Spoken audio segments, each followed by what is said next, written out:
my name is Samrat Banerjee. Today we are in the gallery of Thirth Aquatics. This tank you are seeing, it's a concept of mini paludarium, which means we are keeping both submerged plant and terrestrial plants in the same tank. And this is actually 80-liter tank. The length is 4 feet by 1 feet height and 8-inch depth. Okay, so in this tank we use some aquatic plants with some terrestrial plants. Some terrestrial plants like we use Hemigraphis species, some ferns. This one is like heartleaf fern. This is also Hemigraphis species and some ferns other. And we use some Hydrocotyle tripartita, and we use Anubias as a submerged plant because inside the tank we are not getting that much light. So Anubias and ferns type of plants are good for this type of tanks. And we used mister to humid the plants so it don't get dry.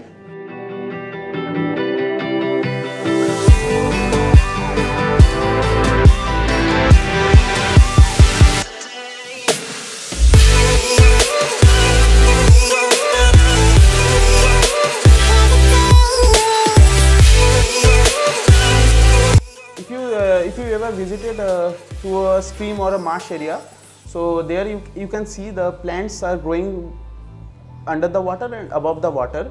So basically by this tank we are trying to achieve that balance, that type of nature where the plants can grow in both way, underwater and submerged water. And if you get a tank like this, you can get that marshy area feeling, that stream feeling inside your home to replicate that nature and enjoy that view of nature.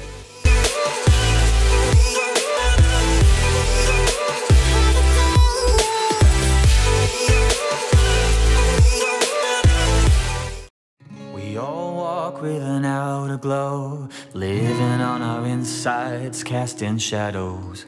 The world's spinning around again. We all know, but we all pretend.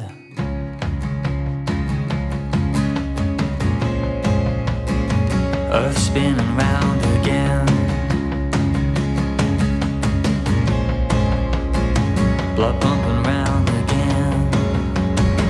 You said your name was Billy Joel, but you didn't know how to play the piano. Your feet soft on the beaten road, but you kept on traveling to the so-called unknown.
Now I will start trimming some of the plants which is not in good shape, or some dead leaves are there. Like this leaf is turning brown, so I will trim it. Actually I will now remove this dead leaves, fern leaf. Actually you see the fern has very short life, and the moment the leaves are getting weaker, it will infest with some pathogens, and it can kill the plants. So we always make sure to keep the only healthy leaves in it. So I will remove all the dead leaves or yellow leaves.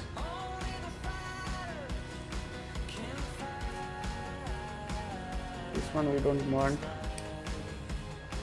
Okay, rest are good, I can keep that. This is Hemigraphis species. This I can trim. This is out of shape. This leaves also I can trim. It's coming some front, and I can trim this flower. It will encourage the vegetative growth.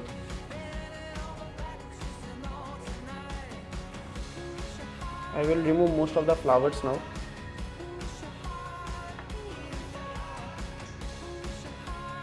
I don't want this stem here. I can trim it. I can trim this one. It will make it more compact.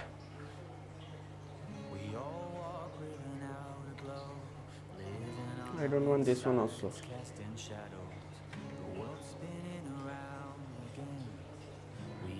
Again, I will remove some of the brown leaves, because you see that plants waste energy of these dead leaves. So if we remove it, the energy will transfer to making new leaves. We want to promote that.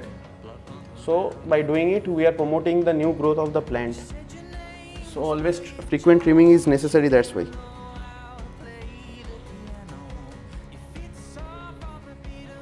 This one we don't want.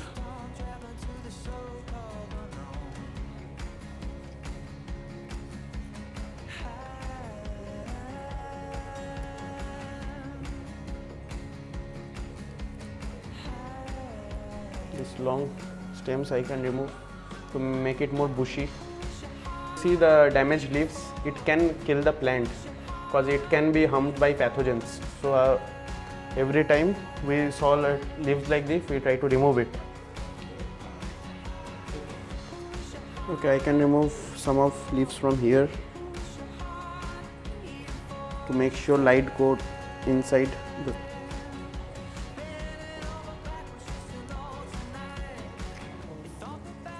Okay, we don't need these leaves also. It's coming in the front. These leaves also. We see some gaps in there. It's not good for the plant.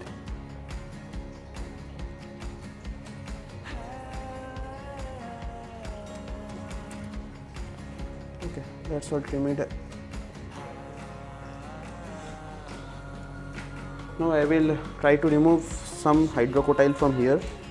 It's, as you can see, it's growing everywhere. So I will just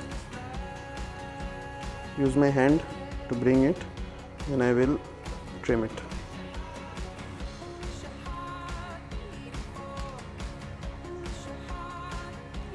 I will continue to remove this hydrocotyle. It's growing everywhere. And now I will start removing the older leaves again from this plant. Here, this one is getting out of shape. Okay. Now I will start removing some leaves from this here. You will see some yellow leaves. I will try to remove it.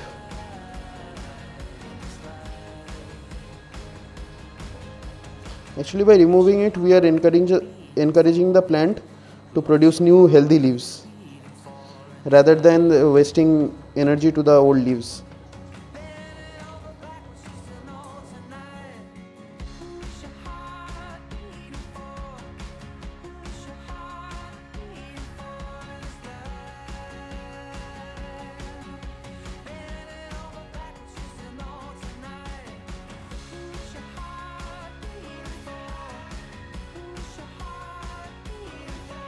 I will finally start my water changes. So in the beginning I will start with this small hose to take the dirt from here.